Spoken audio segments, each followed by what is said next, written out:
నీకేనయ్యా ఆరాధనా ఆరాధనా అబ్బా తండ్రి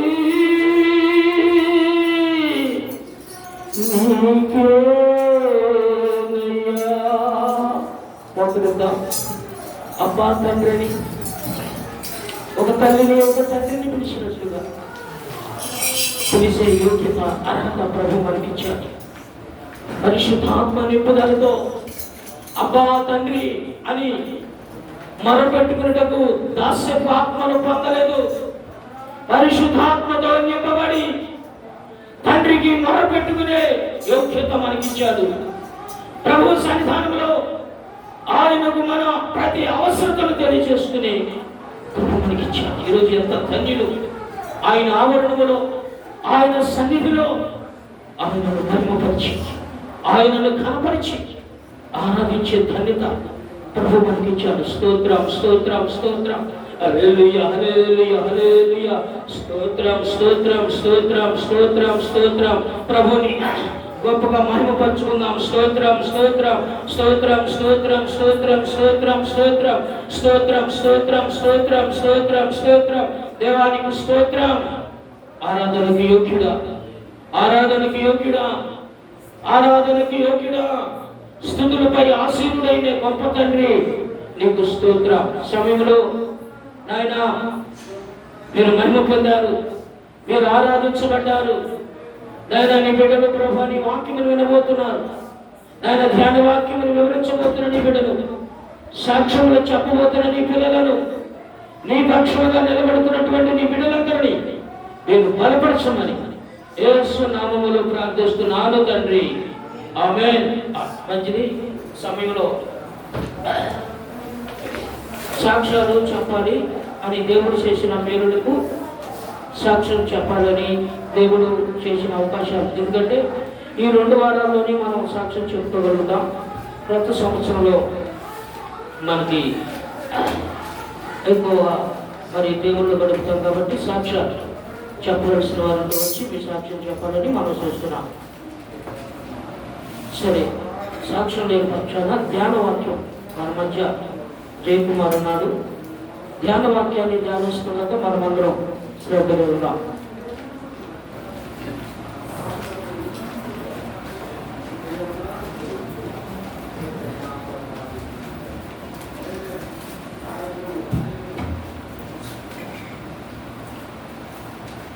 హల్లెలూయా హల్లెలూయా హల్లెలూయా. దేవుని మహాకృపను బట్టి గడిచిన వారం నుండి వారి వరకు మనందరినీ కాచి కాకుండా దేవునికి మనం కోరసారి స్తోత్రం చెల్లించుకుందాం. హల్లెలూయా. ఈ సమయాన్ని ఇచ్చినటువంటి మొదటిగా దేవాతి దేవునికి స్తోత్రాలు చెల్లిస్తున్నాను. దైవజనులకు గురించి మీ అందరికీ నా హృదయపూర్వకంగా చెల్లిస్తున్నాను.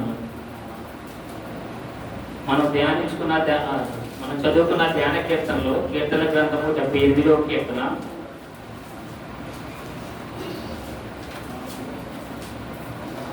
కీర్తన గ్రంథము 78వ కీర్తన 70వ వచనం చదువుతున్నాం.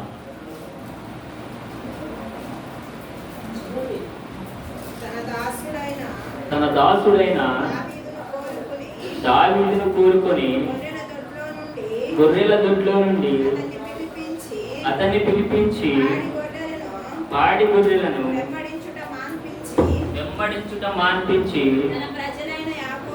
తన ప్రజలైన యాకోబును తన స్వాస్థ్యమైన ఇశ్రాయేలును మేపుటకై ఆయన అతన్ని రప్పించెను. చాలండి. ప్రియమైన దేవుని బిడ్డలారా, ఇక్కడ మనం గమనించినట్లయితే 78వ కీర్తన 70వ వచనం మనం గమనించినట్లయితే ఇక్కడ తన దాసుడైన దావీదును కోరుకొని అని ఆసాపు గారు ఇక్కడ సెలవిచ్చుచున్నాడు అన్నమాట. ఏమని సెలవిచ్చుచున్నాడంటే తన దాసుడైన. ప్రియమైన దేవుని బిడ్డలారా, ఇక్కడ మనం గమనించినట్లయితే తన అంటే ఎవరండి? తన అంటే ఎవరు? ప్రభు అయిన యేసుక్రీస్తు వారు. దాసుడని ఎవరి గురించి పలుకుచున్నాడంటే దాసుడని గురించి, దావీదు గారి గురించి పలుకుచున్నాడు. తన దాసుడైన దావీదును కోరుకొని. ప్రియమైన దేవుని బిడ్డలారా, దావీదు మహారాజు అసలు దేవునికి దాసుడు ఎప్పుడయ్యాడు? దావీదు మహారాజు దేవునికి దాసుడు ఎప్పుడయ్యాడంటే, తన తండ్రి అయినటువంటి యెష్షయికి 8 మంది సంతానం అయితే, ఈ దావీదు మహారాజు అనే వ్యక్తి 8వ సంతానం అన్నమాట. ఎన్నో సంతానం అండి? 8వ సంతానం. అయితే అన్నలందరినీ వివిధ పనులకి కేటాయించాడు. కానీ ఈ దావీదు మహారాజుని దేని నిమిత్తం కేటాయించాడంటే, గొర్రెలు కాయడానికి ఈ దావీదు మహారాజుని యెష్షయి, తన తండ్రి అయినటువంటి యెష్షయి గారు తన గొర్రెలు మేపడానికి దావీదుని సిద్ధపరిచున్నాడు అనమాట. ఈ దావీదు ఏం చేస్తున్నాడంటే, గొర్రెలను తోలుకొని వెళ్ళి అరణ్య ప్రదేశం వెళ్ళి ఆ మైదానంలో గొర్రెను మేపుచు ఏం చేస్తున్నాడంటే, సహజంగా మనకు తెలుసు, మనము గొర్రెలు మేపకపోయినా కానీ గేదెలు మేపిన అనుభవం మనకి చాలా వరకు ఉంది. మనం గేదెలు తోలుకెళ్ళినప్పుడు మనం ఏం చేస్తామంటే, గేదెలు ఎక్కడో చాటు తోలి మనం ఏం చేస్తామంటే మన పనిలో మనం ఉంటాం. లేదంటే ఎవరన్నా పక్కన వాళ్ళు దొరికినప్పుడు ఏం చేస్తామంటే ముచ్చట్లు ఆడుకుంటా ఉంటాం అన్నమాట. కానీ దావీదు మహారాజు ఏం సెలవిచ్చుచున్నాడంటే, అక్కడికి వెళ్ళి గొర్రెలని ఒక మందుని ఒక పక్కన చేర్చి తన చేస్తున్నాడంటే, తనకు కలిగిన విద్యను తను వీణ వాయించడంలో నైపుణ్యం కలిగిన వాడు అనమాట. తనకు కలిగిన ఆ వీణ వాయిస్తూ దేవుణ్ణి మహిమపరుస్తున్నాడు అనమాట. ఈ మహిమపరుస్తున్న విధానం బట్టి దేవునికి దావీదు మహారాజు ఏమయ్యాడంటే దాసుడయ్యాడు. మొదటి సమయంలో మనము సమూయేలు గారు వచ్చి దావీదుని అభిషేకించినప్పుడు ఆ దావీదు మహారాజు అనే అటువంటి వ్యక్తి ఈ లోకానికి పరిచయం అవుతాడు. కానీ ఈ దేవుడికి ఎప్పుడు పరిచయం అయ్యాడంటే, అతను దావీదు చిన్న ప్రాయం నుండే దేవునికి పరిచయమైనటువంటి వ్యక్తి అన్నమాట. అందును బట్టి ఈ దావీదు మహారాజు దేవునికి దాసుడయ్యాడు. ఆ విధంగా దావీదు మహారాజుని దేవుడు కోరుకున్నాడు. ఇక్కడ మనము 67వ వచనం మనం గమనించినట్లయితే, ఎఫ్రాయిము గోత్రమును కోరుకోలేదు, దావీదునే దేవుడు కోరుకున్నాడు అన్నమాట. అయితే ఇక్కడ మనం కింద గమనించినట్లయితే, గొర్రెల దొడ్లో నుండి అతన్ని పిలిపించాను. అతను గొర్రెలు కాచుకుంటున్న వ్యక్తిని దేవుడంట పిలిపించాడు అనమాట. ఎందు నిమిత్తం పిలిపించాడంటే, తనకి దాసుడై ఉన్నాడు, తన ఆజ్ఞలు నెరవేర్చుతున్నాడు కాబట్టి దేవుడు ఎరిగి దావీదు మహారాజును పిలిపించాడు. ప్రియమైన దేవుని బిడ్డలారా, ఇక్కడ బైబిల్లో ఇంకో వ్యక్తిని దేవుడు పిలిపించుచున్నాడు అనమాట. ఎవరంటే, ఉదయము సాయంత్రము ప్రతి సమయమున ఒక వ్యక్తితో దేవుడు మాట్లాడుతున్నాడు. అతను ఎవరంటే హానోకు. ఎవరంటే హానోకు. ఈ దేవునితో హానోకు ఏ విధంగా మాట్లాడుతున్నాడంటే, ఈ హానోకుతో దేవుడు ఏ విధంగా మాట్లాడుతున్నాడంటే, హానోకు దేవునితో మనకు తెలిసిన లేఖనం ఏంటంటే, హానోకు 365 సంవత్సరాలు దేవునితో కూడా నడిచాడని మనము వింటూనే ఉన్నాం. ఆ వాక్యము మనకి తెలిసిందే అన్నమాట. ఈ హానోకుతో దేవుడు అనుదినము నడుచుచున్నాడు. ఈ హానోకు దేవునితో అనుదినము నడుచుచున్నాడు. అయితే ఒక దినమున ఒక పాస్టర్ గారు ఒక సంఘంలో ఒక క్వశ్చన్ వేసాడు అనమాట. మనమందరం హానోకు 365 సంవత్సరములు దేవునితో నడిచాడు, దేవునితో మాట్లాడాడని మనం తెలుసుకొనిచున్నాము. కానీ ఈ హానోకుని దేవుడు ఏ విధంగా కొనిపోయాడు అన్న ప్రశ్న సంఘంలో ఒక పాస్టర్ గారు వేసాడు అనమాట. నేను ఇది ఒక వాక్యంలో విన్నాను. ఆ వాక్యం విన్నప్పుడు నాకు కూడా డౌట్ వచ్చింది. నేను ఇప్పటి వరకు నాకు నా ఊహకి అందనటువంటి క్వశ్చన్ అది. వాక్యం వింటానే ఉన్నాము, ప్రతిరోజు ఎప్పుడో తెలిసినప్పుడల్లా వింటానే ఉన్నాం, కానీ దాని గురించి మనం ఆలోచించలేదే. నిజమే సజీవముగానే హానోకుని దేవుడు ఏ విధంగా కొనిపోయాడు అని అతను ప్రశ్న వేసినప్పుడు నాలో కూడా ప్రశ్న పుట్టిందనమాట. అయితే ఈ ప్రశ్న విన్న ఒక చిన్న పాపంట దానికి సమాధానం చెబుతుంది. ఏమని చెబుతుందంటే, ప్రతిరోజంట హానోకుతో దేవుడు మాట్లాడటానికి వచ్చేవాడు అనమాట. సమయం దొరికినప్పుడల్లా హానోకుతో ముచ్చటించడానికి వచ్చేవాడంట. హానోకుతో ముఖాముఖిగా మాట్లాడటానికి వచ్చేవాడంట. అట్లా వచ్చినప్పుడంట హానోకుతో సమయం కొంతకాలం గడిపి ఒక రోజంట హానోకుతో బాగా సమయం గడిపి అంట వీళ్ళిద్దరంట ఒక ప్రదేశంలో నడుచుకుంటా వెళ్తున్నారంట, మాట్లాడుకుంటా. ఎట్లా అంట మాట్లాడుకుంటా యేసు ప్రభు వారు హానోకు గారు మాట్లాడుకుంటా నడుచుకుంటా వెళ్తున్నారన్నమాట. నడుచుకుంటా వెళ్తున్నప్పుడు అండి ఆ మాటల్లో వాళ్ళు ఏం చేశారంటే ఎంత దూరం ప్రయాణించారు వాళ్ళంట మరిచిపోయారంట. ఎంత దూరం ప్రయాణించారు మరిచిపోయారంట. అప్పుడు హానోకంట తేరుకొని ప్రభువా యేసయ్య నీతో మాట్లాడుతూ నా తండ్రి ఇచ్చి నేను విడిచి చాలా దూరం వచ్చేసాను. ఎంత దూరం వచ్చాడు? చాలా దూరం వచ్చేసాడు. ఎక్కడి నుంచి విడిచి?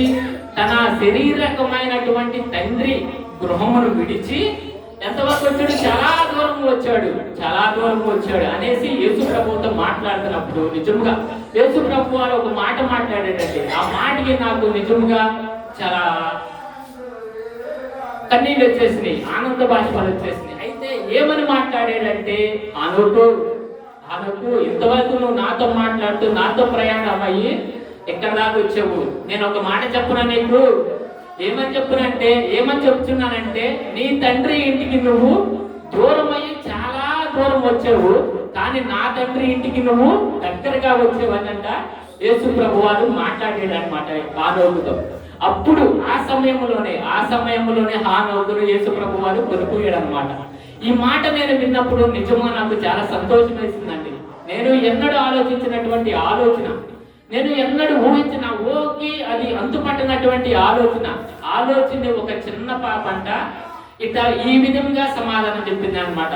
ఇది నేను ఎక్కడ చూసానంటే ఆర్కే మూర్తి గారు వాక్యం చెప్తుంటే ఆ వాక్యంలో ఈ యొక్క విధానం ఆయన వివరిస్తున్నాడు అనమాట. ప్రియమైన దేవుని బిడ్డలారా, మనము కూడా అనుదినము దేవునితో మాట్లాడుతూ ఉంటే దేవుడు మనల్ని దావీదుని ఏ రకంగా పిలిచాడో మనల్ని కూడా పిలిచేటువంటి దేవుడు. తన నమ్మిన బిడ్డలను చేయించే దేవుడు కాదండి మన దేవుడు. అయితే మనం కూడా ప్రతి విషయంలో దేవుని ఎడల భయభక్తులు కలిగి ఉండాలి.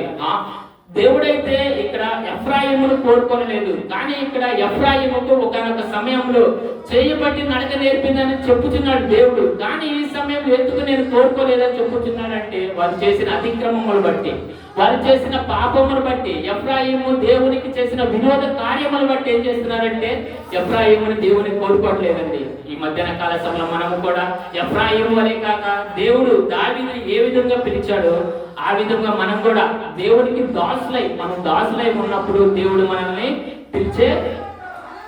పిలిచేవాడండి.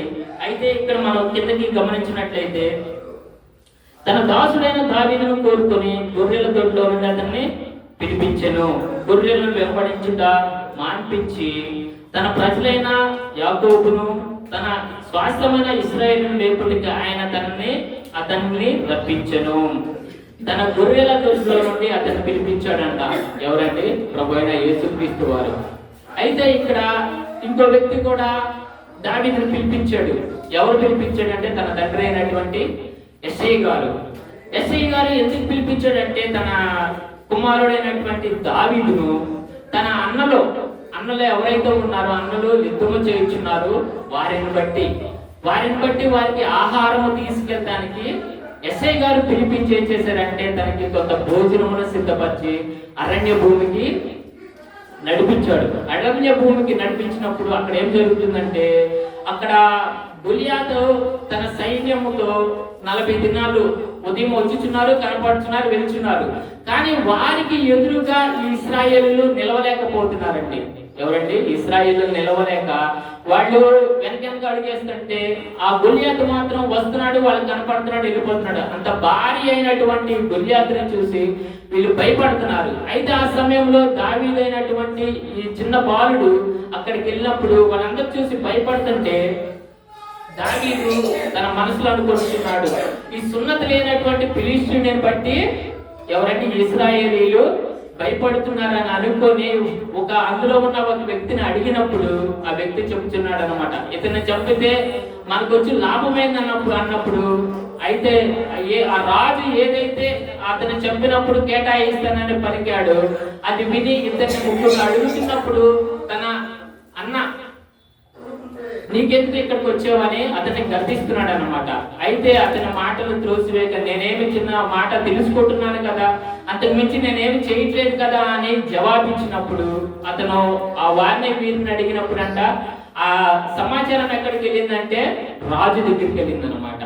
రాజు దగ్గరికి వెళ్ళినప్పుడు ప్రియమైన దేవుని బిడ్డలారా రాజు ఇతన్ని పిలిపించాడు, ఇతన్ని బాలుడైన దావీదును పిలిపించి దావీదును అడుగుతున్నాడు అనమాట. ఏమని అడుగుతున్నాడంటే, నేను విన్న మాటలు నిజమేనా అని అడుగుతున్నాడు అనమాట. అడుగుతున్నప్పుడు నేను వారిని జయించగలను. నేను నా గొర్రెలు మేపుతున్నప్పుడు గొర్రెల్ని ఎత్తుకెళ్ళడానికి సింహాలు వచ్చినాయి, ఎలుగుబంటులు వచ్చినాయి.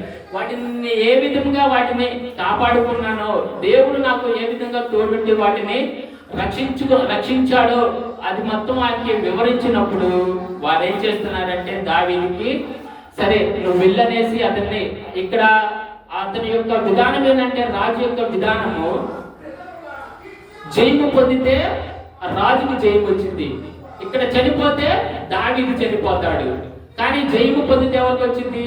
రాజుకు జయం వచ్చింది అన్న ఉద్దేశంతో రాజు కూడా తనని ఏం చేశాడంటే మైదానంలో పంపించడానికి ఏమనుకున్నాడంటే పంపించేసేసాడు అనమాట. పంపించినప్పుడు ఇక్కడ మనం ఒక వచనం చదువుతున్నాం.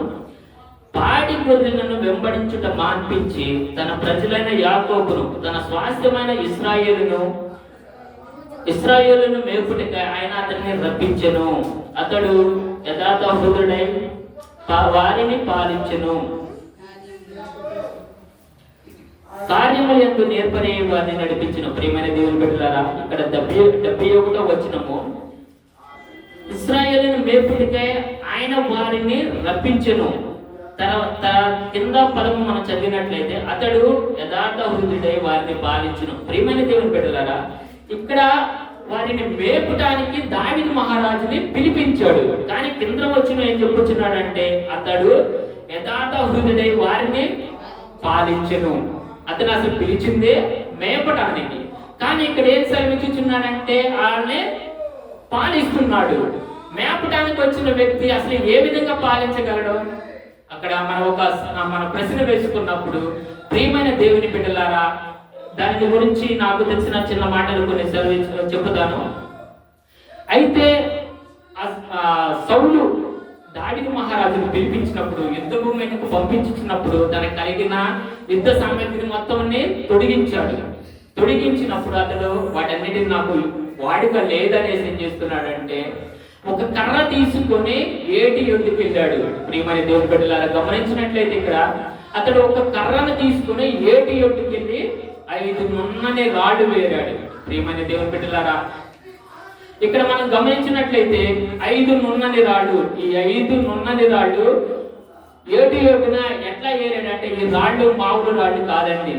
ఇవి ఏటి ఒడ్డున నున్నగా ఏ విధంగా తయారైనాయి అంటే, ఆ అలల చప్పుడు చేత, అలల తాకిడి చేత ఏంటంటే బాగా నున్నగా తయారైనాయి. ఈ అలల్ని మనం ఏది విధంగా మనం ప్రశ్నించుకోగలగమంటే, శోధన, వేదన, బాధ. ఈ లోకంలో ఎంత బాధ అయినా ఎంత శోధన అయినా ఏం చేస్తున్నారంటే కొంతమంది సహిస్తున్నారు. ఆ సహించడం వల్ల ఏమవుతుందంటే వాళ్ళు నునుపైన విధంగా తయారవుతున్నారు అనమాట. దేవుళ్ళలో మనం నిలబడినప్పుడు ఎలాంటి శోధన అయినా సరే, ఎలాంటి బాధ అయినా సరే మనం ఏంటంటే వాటిని జయించగలము.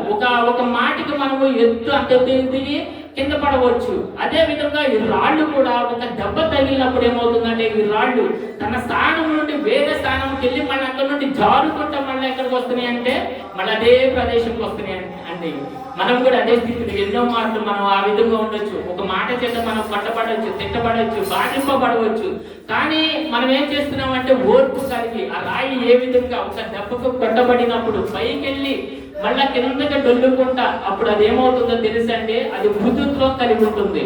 ఆ రాయి పైకి వెళ్ళినప్పుడు ఏమవుతుందంటే అనేక రాళ్ల చేత రాపిడి జరిగి ఈ అలల చేత పట్టబడి ఈ రాయి ఏమవుతుందంటే నునుపైన విధముగా తన వ్యర్థమైనటువంటి మాటల చేత కానీ ఏదైనా చేత కానీ వ్యర్థమైన సమస్తము పోగొట్టుకొని ఒక విధమైనటువంటి వాడదగినటువంటి రాయిగా ఇప్పుడు ఏమవుతుందంటే మారి ఉన్నదన్నమాట ఈ రాయి.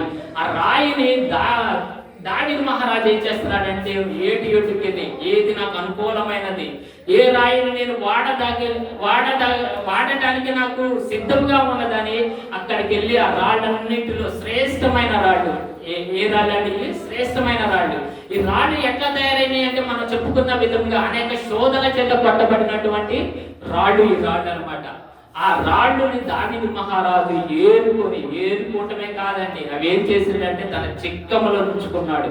ప్రియమైన దేవుని బిడ్డలారా, మనం కూడా ఈ మధ్యాహ్న కాల సమయంలో మనం ప్రార్థన చేస్తున్నాం, కానీ ప్రార్థన మనం విజయము పొందుకుంటున్నామో లేదో మనము గ్రహించుకోవాలి. దావీదు మహారాజు ఏ విధంగా రాళ్ళను ఏరుకున్నాడు, ప్రభు అయిన యేసుక్రీస్తు వారు కూడా తన రాకడ సమీపించినప్పుడు మనము కూడా నున్నని రాళ్ళవలే, అలల చేత కొట్టబడిన రాళ్ళవలే, శోధన చేత ఎదిరించబడిన రాళ్ళవలే మనము కూడా ఏం చేయాలంటే ఈ మధ్యాహ్న కాల సమయంలో నిలబడాలని నేను తెలియజేస్తున్నానండి. ఆ చిక్కంలో నుంచుకొని తను ఏం చేసినట్టు ఒక రాయిని తీసుకొని గులియాతు వైపు ఒడిసెల్లో పెట్టి కొట్టాడండి. ప్రియమైన దేవుని బిడ్డలారా, మనం గమనించినట్లయితే ఇక్కడ మనము వాడదగిన విధంగా మనం ఉంటే ఇక్కడ మనం ఒక లేఖను మనం గమనించవచ్చు.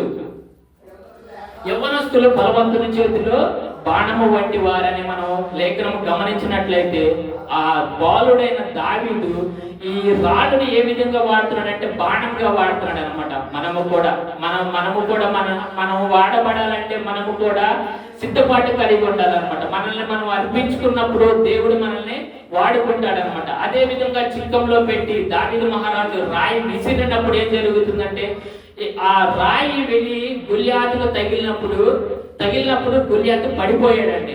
ఇక్కడ మనం ఇంకో విషయం గమనించవలసింది ఏంటంటే రాయి విసురుట దావీదు వంతు అయితే అది తగులుట దేవుని వంతు అన్నమాట. అయితే ఇక్కడ గులియాతుకు తగిలింది, కానీ ఆ రాయి ఏ విధంగా తగిలిందంటే ముందు నుండి మనం రాయి విసిరేసినప్పుడు ఆ రాయి ఇక్కడ తగిలినప్పుడు మనం ఏం చేయాలంటే వెనక్కి ఎట్లా పడాలండి, వెనక్కి పడాలి. కానీ గులియాతు ఎటు పడ్డాడు, ముందుకి బోర్లా పడ్డాడు. దాన్ని బట్టి కారణం ఏంటంటే రాయి విసిరిన దావీదు కేవలం రాయి మాత్రం విసిరాడు, కానీ అది ఎక్కడ తగిలిందో.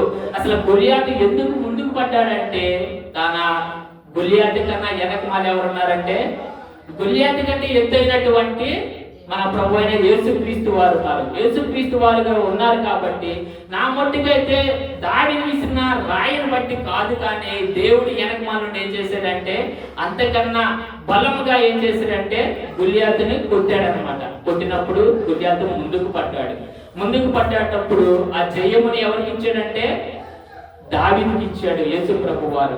ఎందుకంటే చిన్న ప్రాయం నుండి అతడు ఏం చేశాడు, దేవునికి దాసుడుగా ఉంటాడు, దేవుని మాటను నెరవేర్చేవాడిగా ఉంటాడు, దేవుని చిత్తానుసారంగా నడుచుచున్నాడు. కాబట్టి తన అన్నలు అతన్ని త్రోసివేసిన, తన తండ్రి అతన్ని త్రోసివేసిన, దేవుడు అతన్ని త్రోసివేయలేదండి. అందుకని దేవుడు దావీదు మహారాజుని హెచ్చించాడు, దావీదు మహారాజుని గణపరిచాడు, దావీదు మహారాజుని ఆశీర్వాదించాడు అనమాట.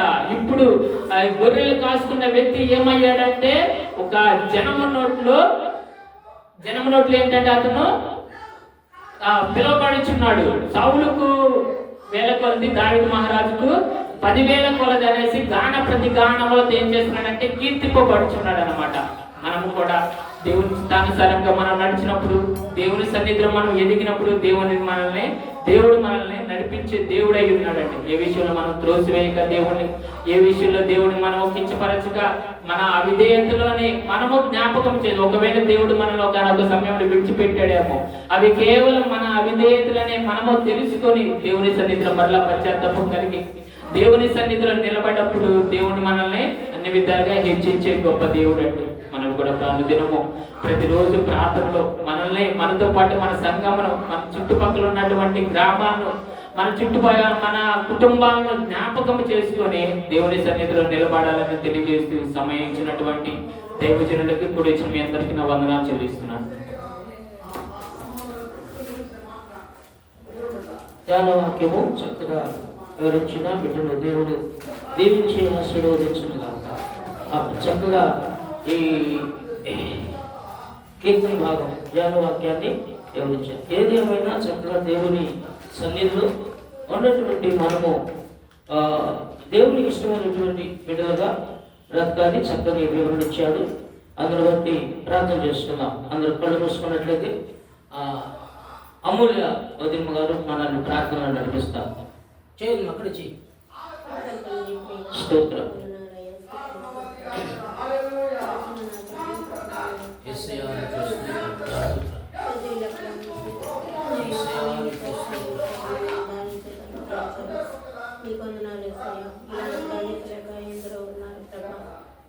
వారికి మీరు వారి ఇందులో ఉన్నారు వారు కూడా తెలుసుకోవడానికి సహాయం చేయండి. ఇంకా అనేక మంది ప్రతి దశలు నాయన మిమ్మల్ని ఎరగని వారు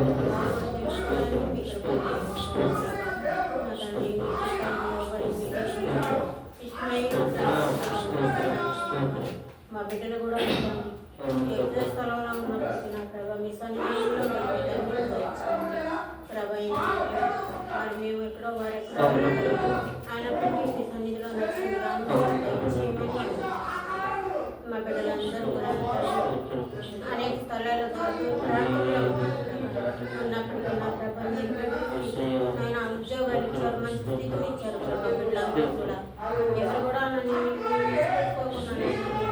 బిడ్డలుగా ఉన్నారు అయ్యా. మేము పట్టుకుని మీరు పట్టుకుని మీరు వదులుకుండా ఉండాలని ప్రార్థిస్తున్నాము. వినగిన మనసు కలిగి నిజమేగా నా తండ్రి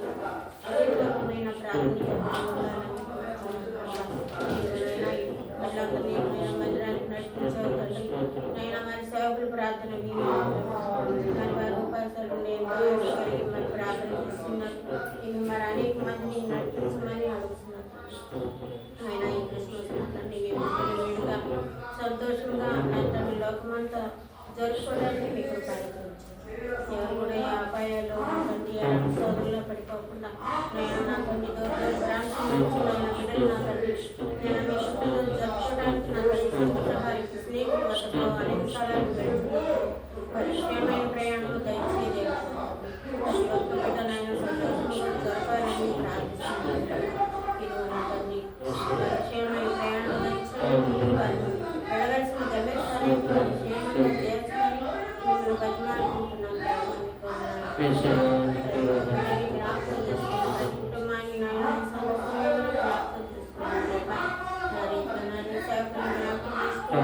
అలాగే స్త్రీల కుటుంబాన్ని జ్ఞాపకం చేసుకునే తండ్రి ఆంటీ అలాగే ప్రెస్ని జ్ఞాపకం చేసుకుని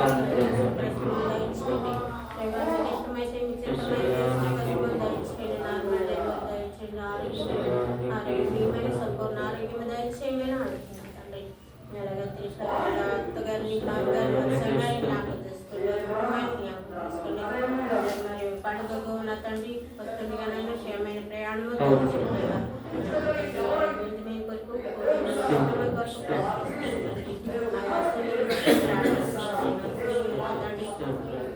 వివాహం చేయాలని మంచి కుమార్తెని మీ కుటుంబంలో ఉన్న కుమార్తెని నాయన మరి ఇష్టమైన బిడ్డని దయచేయమని అడుగుతున్నాను.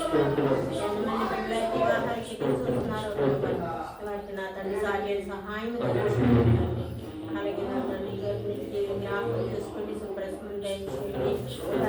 జ్ఞాపకం చేసుకోండి. పసిబిడ్డలు జ్ఞాపకం చేసుకోండి. తండ్రి బిడ్డలు జ్ఞాపకం చేసుకోండి. ప్రభావ మీకు ప్రతి ఒక్కరు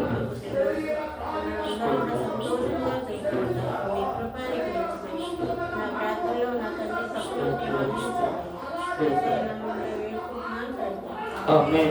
మంచిది చక్కగా ప్రార్థన చేసినటువంటి బిడ్డను దేవుడు దీవించును గాక. దేవుడు వాక్యం ఒక 5 నిమిషాలు ఒక 15 నిమిషాలు మనం కూడా ఒక చిన్న విషయం చక్కగా ధ్యాన వాక్యం మరి ధ్యానం చేసుకోవడానికి ప్రభు కృపనిచ్చాడు. చక్కని వాక్యం మంచి వాక్యం ఇచ్చాడు. దేవుడు స్వరం మాకిచ్చాడు. వాక్యం మాట్లాడటానికి కూడా యావబడితో వారికి వర్తించదు. వాక్యం మాట్లాడాలంటే వాక్ ఉండాలి, అంటే స్వరము నునుపుగా ఉండాలి. చక్కగా మాట ఆ మాట ఏంటంటే ఏం మాట్లాడతాడా అని ఇంకో మాట కోసం ఎదుగుతూ వాక్ ప్రభుయ్య నేను గమనించాను. ఈరోజు మంచి వాక్యం ఇచ్చాడు. మాట సౌకర్యం కూడా ఉండాలి. మాట మాట్లాడుతుంటే చక్కగా ధ్యాన వాక్యాన్ని ఎవరి కాలంలో అలా ప్రకటిస్తూ కూడా మంచి కృప. కాబట్టి ఆ బిడ్డ చక్కని ఆ ధ్యాన వాక్యం చెప్పాడు. ఈరోజు ఒక 2 విషయాలు నేను మీకు జ్ఞాపకం చేస్తాను. దానియేలు గ్రంథము 12వ అధ్యాయం.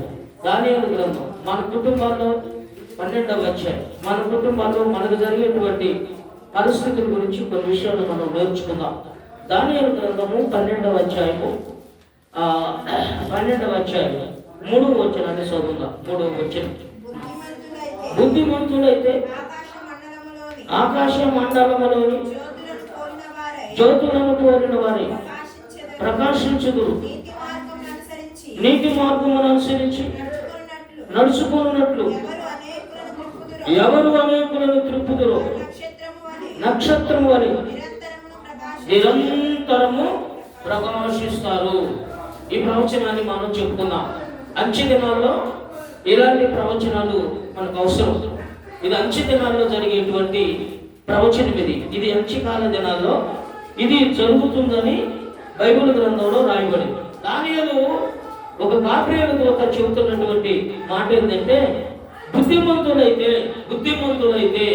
బుద్ధి కలిగిన వాళ్ళైతే ఆకాశంలో ఉన్నటువంటి జ్యోతులను పోలిన వారై ప్రకాశిస్తూ ఉంటారంట వాళ్ళు. అది బాగుంది. రెండవది, వారు ప్రకాశిస్తూ ఏం చేస్తున్నారంటే నీతిని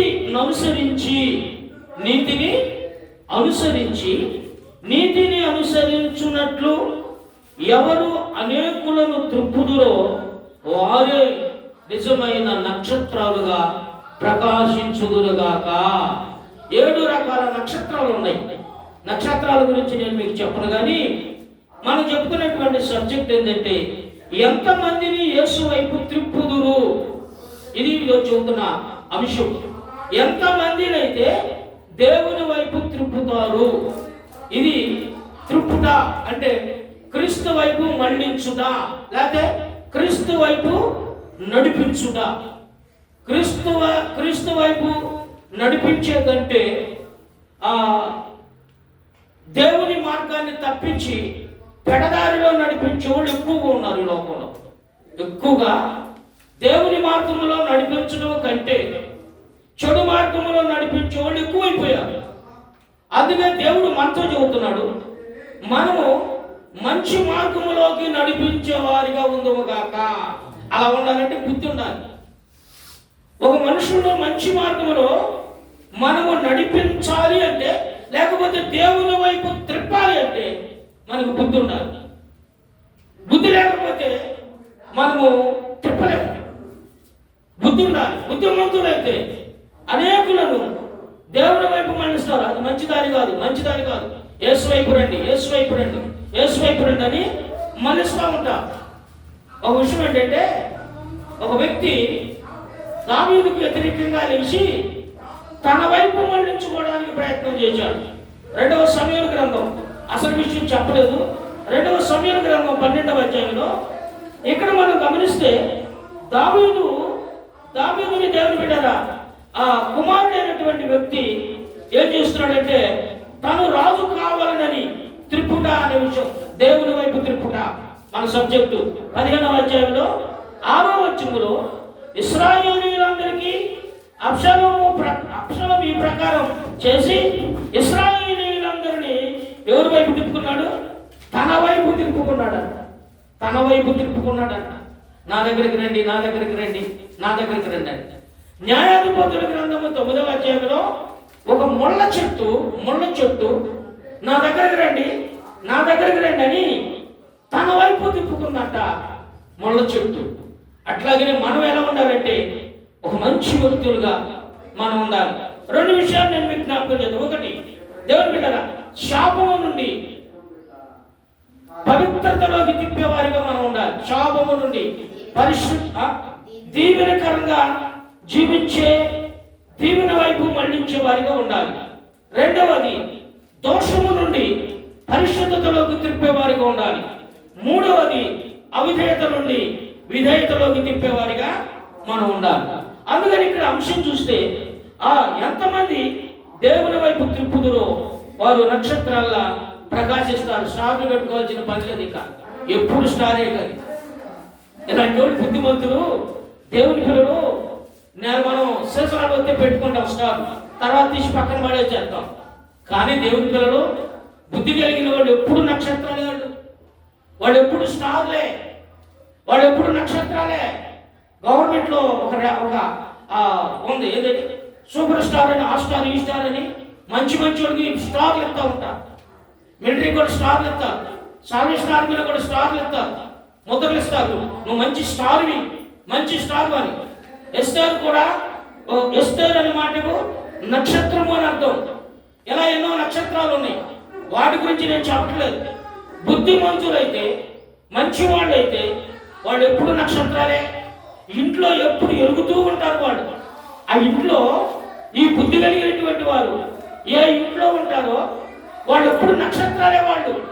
వీళ్ళు ఏ ఇంట్లో ఉంటారో వాళ్ళు ప్రకాశిస్తూ ఉంటారు.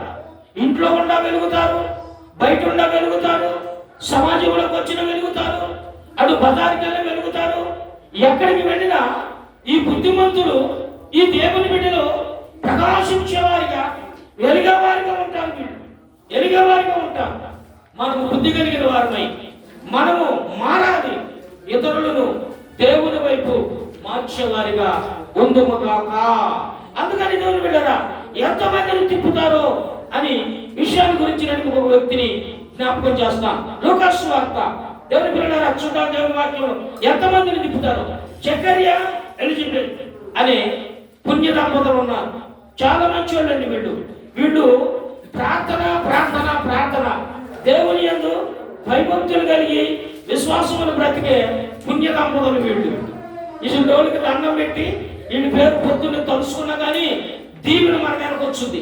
జకర్యా, ఎలిజబెత్ భార్యాభర్తలు ఇద్దరు పేరు రోజు పొద్దున్నే తలుసుకున్నా వాళ్ళు దీవించబడిన వారిగా ఉంటారు. ఆ దంపతులు వాళ్ళు దేవుని బిడ్డరా కష్టాలు వచ్చినాయి, బాధలు వచ్చినాయి, శ్రమలు వచ్చినాయి, ఇబ్బందులు వచ్చినాయి, ఎన్నో నిందలు. ఎలిజబెత్ మనం ఆ ప్రాంతం, కొండసీమ ప్రాంతంలో వాళ్ళు ఎన్నో మాట్లాడినారు. గొడ్రాలి, నీకు పిల్లలు పుట్టడం అన్న జకర్యాని ఎన్నో రకాలుగా మాట్లాడారు. జయకుమార్ చెప్పాడు, రాయి నునుపు ఎప్పుడు వచ్చిందంటే అలా కొట్టి కొట్టి కొట్టి కొట్టి కొట్టి నునుగు తేలిపోతాయి. దేవునికి స్తోత్రం కలుగును గాక. దేవుని పిల్లలు ఎన్ని బాధలు అనుభవిస్తారో, ఎన్ని శ్రమలు అనుభవిస్తారో కాంగా ఉండాలంటే వాళ్ళు నునుపు దేవుడుగాక ప్రకాశించే వారిగా ఉంటారు. వాళ్ళు ప్రకాశించే వారిగా ఉంటారు. వాళ్ళు దేవుని బిడ్డరా, వీళ్ళు అసలు విషయం చెబుతారు. ఇక్కడ వీళ్ళు ఏం చేశారంటే రాక జకర్యా, లూకాసు వార్త 1వ అధ్యాయము, నేను మీకు కొన్ని ఆధారాలు చూపిస్తాను. 8 నుండి చెబుతాను. జకర్యా మందిరంలోనికి ధూపం వేయడానికి వెళ్ళాడు. ధూపం వేస్తున్నాడు అంటే యాజకత్వం అనేటువంటి డ్యూటీల ప్రకారంగా చేయించేవాడు. ధూపం వేస్తూ ఉంటారు. యేసుక్రీస్తు పుట్టినప్పుడు పోవడము సామ్రాణి తీసుకొచ్చారు, చూచారా? ఆ సామ్రాణి యేసుక్రీస్తు వారికి సూచనైతే ఆ సామ్రాణి వేస్తూ ధూపం వేస్తూ ఉండేవాడు. పరిశుద్ధ బలిపీఠం దగ్గర, కృపాపీఠం దగ్గరకు వచ్చి ధూపం వేసి ఆయన జయాచన చేసి ప్రార్థన చేసి ఆయన యాజక ధర్మం జరుపుకొని వెళ్ళాలి. వెళ్తుంటే ఈ జకర్యా ఆ ధర్మం వచ్చినప్పుడు మందిరంలోకి వెళ్ళి ధూపం పెడుతున్నాడు.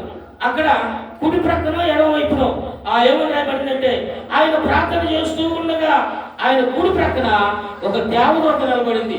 జకర్యా ప్రార్థన చేస్తుంటే, ధూపం వేస్తుంటే దేవదూత వచ్చి నిలబడింది. జకర్యా ప్రార్థన చూసింది, జకర్యా పరిచర్య చూసింది, జకర్యా విధేయత, ప్రార్థన, ధూపం అన్ని చూసి చక్కగా నవ్వుకుంటా ఉంది. గమక్కని కళ్ళు తెరిచి చూసేసరికి దేవదూత నిలబడిపోయింది. జకర్యా భయపడిపోయాడు. అమ్మ దేవుని దూత వచ్చింది, నేనేమో తప్పు చేశానా? ఎందుకు జకర్యా భయపడ్డారు? ఒక విధానం ఉంది ఆ రోజుల్లో. ధూపం వేసేటప్పుడు పరిశుద్ధ స్థలంలో పరిచర్య చేసేటప్పుడు తప్పుగా పరిచర్యలో లోపం వస్తే అప్పుడు చంపేస్తాడు దేవుడు. ఆ రోజుల్లో పాత నిబంధనలో జరిగింది ఏంటంటే, ఈ రోజు ఇక్కడ మనం ఎన్ని చేసి ఎలాంటి పరిస్థితులు ఉండి దేవుని సన్నిధికి వచ్చినా ఏం పట్టించుకోవట్లేదు ఇప్పుడు ఆయన.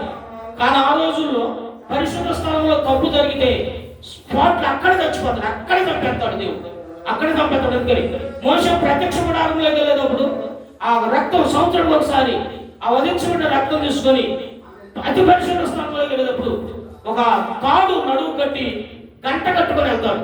ఎందుకంటే మోషే మందిరంలోకి వచ్చి ఏదో తప్పు చేస్తే అక్కడ చచ్చిపోతాడు, ఆడ చచ్చిపోతాడు, శబ్దం వినపడదు. అందుకని ఆ ప్రధాన యాజకుడు మోషే తాడు కట్టుకొని గంట తగిలించుకొని అతి పరిశుద్ధ స్థలంలోకి వచ్చి అక్కడ చేయవలసిన విధానాలు చేస్తాడు. గంట మోగినంతసేపు మోషే బ్రతికున్నాడనే భయం అన్నమాట. ఇదే భయము జకర్యాకు వచ్చేసింది. నేనేదో తప్పు చేశాను, ఏదో తప్పు చేశానని చేస్తుండగా ప్రభుత్వ కుడివైపు నిలబడి జకర్యా తొందరపడ్డాడు. భయపడబాక నాయనా అంది. భయపడబాక. త్రిపుట అనే విషయం గురించి చెబుతున్నా. అది రావాలంటే ఇదంతా మీకు తెలియాలి. నువ్వు భయపడబాకు అని చెప్పి జకర్యాతో దూత మాట్లాడుతుంది. నీ ప్రార్థన విన్నాను, నీ అన్ని చూశాను, నీ భార్య ఎలిజబెత్ మీ ఇద్దరు విధేయతను దేవుడు మెచ్చుకొని మీకు ఒక బిడ్డనివ్వబోతున్నాడు అని చెప్పాడు. చెప్పిన తర్వాత అప్పుడు 14, 15, 16 వచనంలో జకర్యా తొందరపడ్డాడు. ఇదేంటి ఎలా మాట్లాడుతుందని చెప్పి అప్పుడు చెబుతుంది. చూడండి, దేవుని బిడ్డల దేవుని వాక్యంలో ఆ గాబ్రియేలు దూత 14, 16 వచనం కలిసి ఉంది కాబట్టి ఆ బిడ్డల గురించి చెబుతుంది. అతడు ప్రభు దృష్టికి గొప్పవాడవుతాడు. దేవునికి మహిమ కలుగును గాక. అతడు గొప్పవాడవుతాడు. గొప్పవాడే కాదు, ఏం చేస్తాడో తెలుసా? అతను ఏం చేస్తాడంటే చూద్దాం. 17వ వచనంలో అతడు తండ్రుల హృదయము చదవండి. పిల్లలు తట్టును,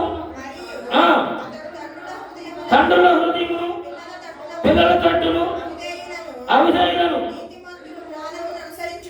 అనుసరించుటకు త్రిప్పేవాడవుతాడు. దేవుని రాజ్యం కోసం ఆయుక్తపడతాడు. దేవుని రాజ్యాన్ని కట్టాలి, ఆయుక్తపడతాడు, తొందరపడతాడు. దేనికి చాలా మంది తొందరపడతాడు. 2 విషయాలు. ఇతడు అనేకులను ఎవరితో తిప్పుతాడంటే అవిధేయులైన వారు. తండ్రుల హృదయం పిల్లల తట్టు, పిల్లల హృదయం తండ్రుల తట్టు. కుటుంబాన్ని ఐక్యపరిచేవాడు పడుతున్నాడు నీకు. కుటుంబాన్నే కాదు, దేశాన్ని రక్షించేవాడు, యేసుక్రీస్తుని గురించి ప్రకటించేవాడు నీ కడుపును కొట్టబోతున్నాడు. అతడు తిప్పేవాడు, అతడు వెనక మళ్ళించేవాడు కాదు. అతడు ఎక్కడి నుంచి తిప్పుతాడంటే దేవుని బిడ్డ మనం బాగా గమనిస్తే అతడు తండ్రుల హృదయము పిల్లల తట్టును, పిల్లల హృదయము తండ్రుల తట్టు తిప్పేవాడు పుట్టబోతున్నాడు నీకు. మంచి వ్యక్తి అని విషయం చూస్తున్నాడు. ఎందుకు ఈ మాట అన్నాడంటే మనం బాగా గమనిస్తే లూకాసు వార్తలో అవిధేయులు. ఈ రోజున తల్లిదండ్రులను లెక్క లేకుండా మాట్లాడి, తల్లిదండ్రులను కొట్టేవాళ్ళు, తల్లిదండ్రులను దూషించేవాళ్ళు, దేవుని బిడ్డలారా సేవకుణ్ణి లెక్క చేయకుండా జీవించేవాళ్ళు, భార్య మాట లెక్క చేయకుండా భర్త, భర్త మాట లెక్క చేయకుండా భార్య, తల్లిదండ్రుల మాట చేయకుండా పిల్లలు, పిల్లల మాట లెక్క చేయకుండా తల్లిదండ్రులు, కుటుంబాల్లో ఒకరికొకరికి వివాదాలు చెలరేగే రోజులు ఆ రోజులు. జకర్యా పుట్టిన రోజులు అలాంటి రోజులు. అలాంటి రోజుల్లో నీకు పుట్టే నీ కొడుకున్నాడే, వాడు ఎసుంటాడో తెలుసా? ఎసుంటాడంటే అతడు తల్లిదండ్రులను, అన్నదమ్ములను, కుటుంబాలను కట్టేవాడు పుడతాడు. దేవునికి స్తోత్రం. కుటుంబాలు కట్టేవాడు నీ కొడుకు. తల్లిదండ్రులను విడిపోయిన వారిని సమకూర్చేవాడు, చెదిరిపోయిన వారిని బాగు చేసేవాడు. అవిధేయులంటే ఎవరంటే అశ్రద్ధ చేసేవాడు అవిధేయత అంటే చెప్పమంటారా? ఇతడు నీతిని అనుసరించి నడవడానికి నీతి మార్గంలో కొట్టుకొస్తాడు జనాన్ని. నీతి మార్గంలో కొట్టుకొస్తాడు అంటే చెడ్డదారిని వదిలిపెట్టి మంచి దారిలో తీసుకొస్తాడు నీ కొడుకు చేసే పని. 2 అవిధేయులు అంటే తెలుసా? లెక్కలేదు. అవిధేయులు అంటే పని అంటే అశ్రద్ధ. అవిధేయత అంటే ఎక్కడి నుంచో రాదు. అవిధేయత అంటే దేవుని బిడ్డల అవిధేయత అంటే దేవుని పని విషయంలో మనం అశ్రద్ధ చేయటమే అవిధేయత. బైబిల్లో దీనికి ఒక ప్రత్యేకత ఉంది. ప్రేమైన దేవుని బిడ్డలారా, ఎబ్రీ పత్రికలో చెబుతాడు అవిధేయత కాదు, అవిధేయులైనటువంటి వారిని విధేయులుగా మార్చుటకు శ్రమ వలన విధేయత నేర్చుకుంటామని బైబిల్లో రాయబడింది. అవిధేయత ఏంటంటే అశ్రద్ధ అంటే లెక్కలేనితనం అంటే గర్వం అంటే మూర్ఖత్వం. అవిధేయతలో 4 లక్షణాలు కనపడతాయి. 4 లక్షణాలు. 1 లెక్కలేనితనం, 2 అశ్రద్ధ, 3 చెప్పిన పని పక్కన పారేయటం, 4 దేవుని బిడ్డలారా లెక్కలేని స్వభావం ఉండటమే అవిధేయత. ఇలాంటి వ్యక్తులని నీ కుమారుడు దేవుని వైపు తిప్పుతాడు. ఇలాంటి వారిని నీతి మార్గంలో నడిపిస్తాడు. చాలా మందికి చూడండి, దేవుని పని విషయంలో అశ్రద్ధ ఎక్కువ. ఇదే అవిధేయత. దేవుని బిడ్డలారా అశ్రద్ధ ఎక్కువ. ఏదైనా పని చేయాలంటే ఆ చేసుకోవచ్చిన తొందర ఉంది. ఏది పని అవ్వలేదంటే తపాయించినాడు తిరుగుతూ వెళ్ళిపోతాడే. అవిధేయత అంటారు. అవిధేయత వలన, అశ్రద్ధ వలన దేవుని బిడ్డలారా నష్టపోయేది మనమే. అవిధేయత అనేటువంటిది దేవునికి దూరం చేస్తుంది. అవిధేయత అనేటువంటిది శాపానికి తీసుకెళ్ళింది. అవిధేయత అనేటువంటిది గర్వానికి తీసుకుని వెళ్ళింది.